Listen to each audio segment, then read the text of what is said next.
علي امین ګنډاپور وزیر اعلی خیبر پښتونخوا تا ته خصوصي درخواست چې کله هم تا خلک اوچتونو په الیکشن په دوران کې تا خبره کړې وه چې غم به نه کوې ای پښتنو ما له یو ځل اوټ راکړې نو ستاسو لپاره هر قسمه مسایل به حل کوم نه به د بجلۍ لوډ شیډینګ وي نه به ګراني وي نه به نور قسمه مسایل وي په وټساپ په ما ته ویډیوز رالیږې ستاسو مسله به حل کیږي نن زما په خیبر پښتونخوا کې د ټول نه غټ تکلیف چې دی پښتون ته دی په موجوده حالاتو کې مکمل طور بدامني ده د بجلۍ لوډ شیډینګ دی د ګرانۍ توپان دی د هغې ذمہوار علي امین ګنډاپور خیبر پښتونخوا وزیر اعلی چې ولې زما د بجلۍ تپوس نه کېږي د خیبر پښتونخوا ده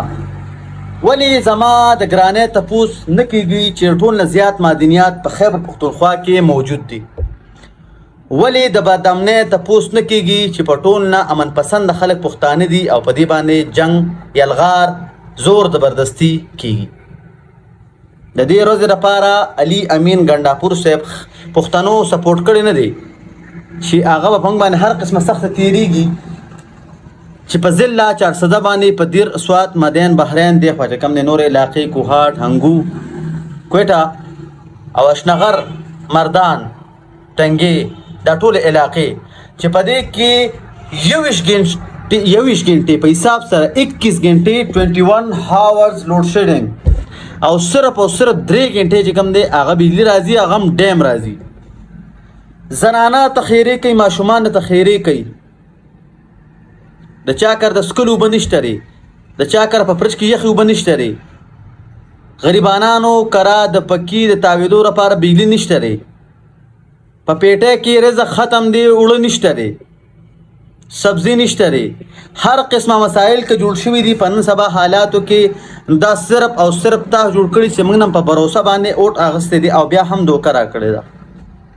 که داسې قسمه کاري زموږ د پی ټي آی چې څونه ورکرز دي سره زما او سره زما نورو ملګرو موږ د بغاوت اعلان کوو او موږ په دې باندې روچتیږو چې موږ سره یو ځل بیا دوکه شوې ده چې کمې خبرې د الیکشن په دوران کې شوي په هغې کې سراسر 0.0001% هم رښتیا شوي نه دي او نه زموږ سپورټ شوي دي او نه زموږ د غریبانانو عوامو خیال ساتلی شوي دي دا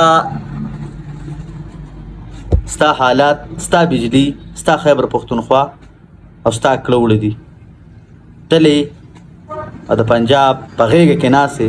او چې کله هم خبرې کوي نو د غیرت کې هغه غیرت لري چې انسان په خپله پښتو په خپل ننګ په خپله خبره په خپله واده ونه درېږي زه پښتو هغې ته وایم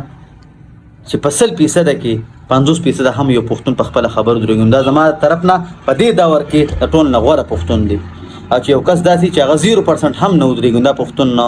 دا د جهان د اوس دلا انسان دی او داسې قسمه خلکو نه بیا آینده لپاره موږ ځان ساتو چې کوم حالات دي دلته په موجوده ټایم کې د دغه حالاتو مقابله موږ نور نشو کولی موږ تنګدسته یو موږ خوار یو موږ زار یو زموږ دپاره پکار دي چې بھرپور ایکشن دی واخیستل شي که نه موږ د پی ټي آی چې څونه ورکرز یو موږ د نن نه بغاوت اعلان کوو او یو داسې قسمه پارټي به بیا جوین کوو چې هغه په تاسو باندې سر ګرځوي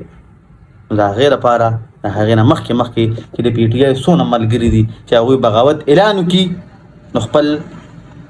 قبله سیده کې او صراط مستقیم ته روان شي الله پامان